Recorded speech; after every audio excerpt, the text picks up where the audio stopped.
ભરૂચ શહેરમાં Vande Bharat train stoppage તેમજ smart સિટીનો દરજ્જો આપવાની માંગ કરતું આવેદનપત્ર ચેમ્બર ઓફ કોમર્સ અને ઇન્ડસ્ટ્રીઝ એસોસિએશન દ્વારા જિલ્લા કલેક્ટરને આપી રજૂઆત કરવામાં આવી હતી। ભરૂચને સ્માર્ટ સિટીનો દરજ્જો આપવા અને વંદે ભારત ટ્રેનને સ્ટોપેજ આપવા chamber of commerce and industries દ્વારા માંગ કરતું આવેદનપત્ર ભરૂચ જિલ્લા કલેક્ટરને આપીને રજૂઆત કરી હતી। ભરૂચ જિલ્લા કલેક્ટર કચેરી ખાતે આજે Bharuch chamber of commerce and industry દ્વારા એક આવેદનપત્ર પાઠવવામાં આવ્યું હતું। આવેદનપત્રમાં જણાવ્યા અનુસાર ઔદ્યોગિક ક્ષેત્રે ભરૂચ જિલ્લો વૈશ્વિક ઓળખ ધરાવે છે, ત્યારે શહેરમાં પ્રાથમિક સુવિધાઓની જરૂર છે। આરોગ્ય લક્ષી પાર્કિંગ, પબ્લિક ટ્રાન્સપોર્ટ, ગગનચુંબી ઇમારતોનું સંચાલન, સ્માર્ટ ઇમારતોનું નિર્માણ, કુદરતી આફતો માટે પ્રયાસો શરૂ કરવા જરૂરી છે। આધુનિક ટેકનોલોજી અપનાવી વધુ વિકાસ કરવા માટે ભરૂચ શહેરને સ્માર્ટ સિટી તરીકે જાહેર કરવામાં આવે તેવી માંગ કરી હતી। સાથે જ ભરૂચ જિલ્લામાં 8 ઔદ્યોગિક વસાહતો છે અને તેવામાં પણ ભવિષ્યમાં દિલ્હી, મુંબઈ, કોલકાતા અને ચેન્નઈને જોડતા ડેડિકેટેડ ફ્રેટ કોરિડોર ભરૂચ જિલ્લામાંથી પસાર થઈ રહ્યો છે। ત્યારે જિલ્લામાં ઉદ્યોગકારો, વેપારીઓ તેમજ વિકાસની હરણફાળ રીતે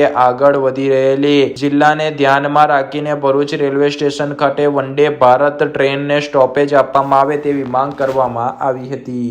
આજરોજ Bharuch chambers of commerce and ઇન્ડસ્ટ્રીના માધ્યમથી માનનીય કલેક્ટર સાહેબને અમે ભરૂચમાં વંદે ભારત રેલ ટ્રેનનું સ્ટોપેજ મળે અને ભરૂચને સ્માર્ટ સિટીનો દરજ્જો મળે એ બાબત માટે અમે મેમોરેન્ડમ આપવા આવેલા। આપણા ધારાસભ્ય શ્રી રમેશભાઈ, અરુણસિંહભાઈ, ઈશ્વરભાઈ અને સાંસદ શ્રી મનસુખભાઈ અને મારુતિસિંહજીએ સરકારમાં ઘણી રજૂઆતો કરેલી છે આ બાબતમાં। કલેક્ટર સાહેબે પણ લિવેબલ ભરૂચ બને એના માટેના અથાગ પ્રયત્નો કરેલા છે।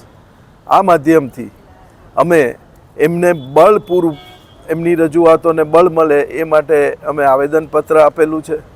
ભરૂચ એક વિશ્વ પટલ પર એક ઇન્ડસ્ટ્રીયલ હબ છે, જ્યારે જેમાં 11 જેટલા મોટી જીઆઈડીસી એસેટ્સ છે, પરંતુ આ જ્યારે કેન્દ્ર સરકાર અને રાજ્ય સરકારનું જ્યારે ભરૂચ પર ખાસ ધ્યાન હોય તો આ બાબતને ધ્યાનમાં લઈને ભરૂચને ગતિ મળે એવા આશયથી અમે આજે આવેદનપત્ર આપેલ છે।